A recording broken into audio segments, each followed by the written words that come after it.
acceso al Centro de Investigación Biomédica de Aragón. La crisis del coronavirus dispara la investigación. Todo va con acceso aquí. Entramos en el pasillo principal de la planta A, donde están, aquí tenemos los laboratorios de los servicios científico-técnicos que os he comentado, pero también algunos de los grupos de investigación, tanto del IS Aragón como nuestros, e incluso de la Universidad de Zaragoza, comparten laboratorios. Y también es el sitio en el que pues, empiezan a desarrollar su carrera investigadora muchos predocs y postdocs que colaboran con los distintos grupos y que tienen aquí pues, un sitio de asiento para trabajar, investigar y formarse un poquito más. Marta Azanza, responsable de comunicación del Instituto Aragonés de Ciencias de la Salud. Entonces, como veis, los pasillos son enormes, son muy blancos, como es la ciencia es, es blanca, es como los hospitales. Y os voy a llevar a la pradera, porque aquí una cosa muy importante es que entre todos, lo que hemos dicho, se comparta el conocimiento y las experiencias. En la pradera se reúnen, es el sitio de espacio de trabajo de todos los técnicos, los del IACS y los de la universidad, porque hay algunos servicios que están compartidos.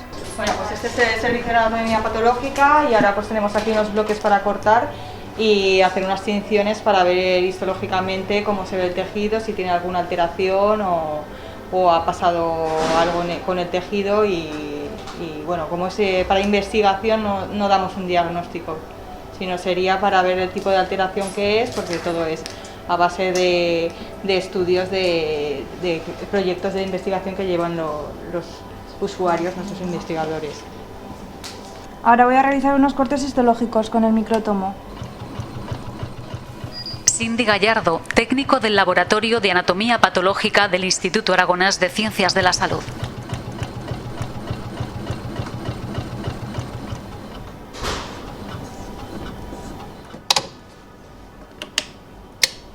Pues aquí tenemos útero de cerdo, ovario, hígado, en fin, tenemos como es investigación pues nos pueden traer mucha variedad de muestras y de especies. Muchas gracias, hasta luego. Buenas tardes. Gracias, de verdad. Se ve muy bien. Este es el Servicio Científico-Técnico de Genómica y Separación Celular y hoy en día convertido en laboratorio satélite del CIBA. Es aquí donde se hacen los famosos PCRs. ¿Vale? Este servicio es mixto y eso quiere decir que el personal es independientemente o de la Universidad de Zaragoza o del IACS. ¿Vale? Entonces aquí trabaja, además son bastante animados, si los escucháis y los pilláis, están ahí trabajando con alegría. Hola. Hola. Hey. ¿Qué tal? ¿Cómo estás? Y buenas, bienvenidos al servicio de secuenciación y genómica funcional, que suena muy rimbombante. Laboratorio satélite del CIBA a día de hoy. Y laboratorio satélite, es la base del laboratorio satélite, el laboratorio COVID, para intentar apoyar y colaborar con los hospitales cuando están demasiado sobresaturados de muestras. Os mandan muestras y hacéis las famosas PCR. Las famosas PCR. Y para eso hacemos un proceso bastante manual en el que el sRNA lo juntamos a unas bolitas que son magnéticas. Esas bolitas magnéticas las juntamos a un imán y así podemos quitar el resto de las cosas, se lava y el RNA se queda pegado a la bolita y la bolita el imán. Después conseguimos convencer al RNA que suelte la bolita y le ponemos los reactivos que necesita para que ese RNA se hagan muchísimas copias como una fotocopiadora, porque al hacerse muchas copias nosotros somos capaces de verlo, porque si no sería una cantidad tan pequeñita que ni los equipos y por supuesto nosotros somos incapaces de verlo. Y si lo vemos es cuando podemos decir ¿hay o no hay? ¿Positivo o negativo? Lo que pasa que el problema que tiene la PCR es que es ahora te cojo la muestra, ahora eres negativo o ahora eres positivo. Ese es el problema de la PCR. Pero es muy sensible y es la única que te asegura si eres positivo o negativo. Si todo el proceso va bien, lo sabes. María José Puello, técnico del Laboratorio de Secuenciación y Genómica.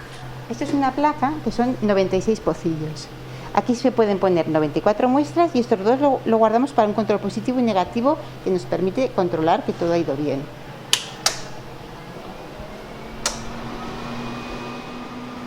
Se abre aquí,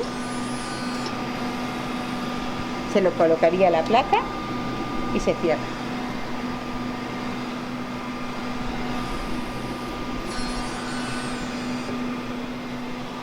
Y ya estaría. Y ya tienes que decirle al programa que empieza a trabajar, el programa empieza y va haciendo copias. Es como darle al botón de la fotocopiadora, ponerle quiero 30 copias. Le das hasta 30 copias y te las va haciendo. La fotocopiadora son unos 50 minutos. Le cuesta hacer las copias suficientes para que nosotros podamos ver si hay virus o no. Y todo el proceso nos viene a costar unas 5 horas. Pero claro, una vez que sale las curvas y todo lo demás, uno de mis compañeros decide quién es positivo y quién es negativo. Estudiar todos los casos, porque hay veces que hay algún caso que puede ser un poco más peliagudo. Por ejemplo, cuando una persona está terminando la infección, el positivo no es tan claro. Entonces lo damos como... Hay que estudiarlo y se manda al médico y es el médico el que decide si esa persona hay que volver a hacer la muestra porque ha habido algún problema, si es que está terminando el proceso de infección, con lo cual solo le quedan 2 o 3 días de cuarentena o lo que el médico decida. Y para eso los compis diseñaron una plataforma informática de manera que todos los datos que salen allí se meten en la plataforma y los médicos, el servicio de microbiología de los hospitales lo pueden estudiar. Y de allí lo mandan ya en el sistema de salud para que llegue a cirugía, a los centros de salud, a todos los centros, a todos los departamentos que tengan que llegar. La técnica de la PCR funciona, es como una especie de cremallera. En primer lugar tenemos el DNA totalmente enrollado que simula, es la cremallera cerrada. Para conseguir hacer más copias, es decir, más cremalleras, lo primero que tenemos que hacer es abrir la cremallera. Pues la abrimos. Eso se hace calentando. Calentamos y la doble hebra de DNA se abre. Luego necesitamos enganchar un trocito de la cremallera para que la cremallera empiece a funcionar. Eso se llama el annealing, que es cuando los primers o los oligos se pegan al DNA. Vale, el tercer paso, necesitamos subir la cremallera. Esa es la DNA polimerasa que se encarga de ir cogiendo los dientes de la cremallera y cerrando la cremallera. Una vez que está cerrada, volvemos a empezar. Abrimos la cremallera, ¡rum! Ponemos el principio de la cremallera, el annealing, y cerramos la cremallera. Eso es una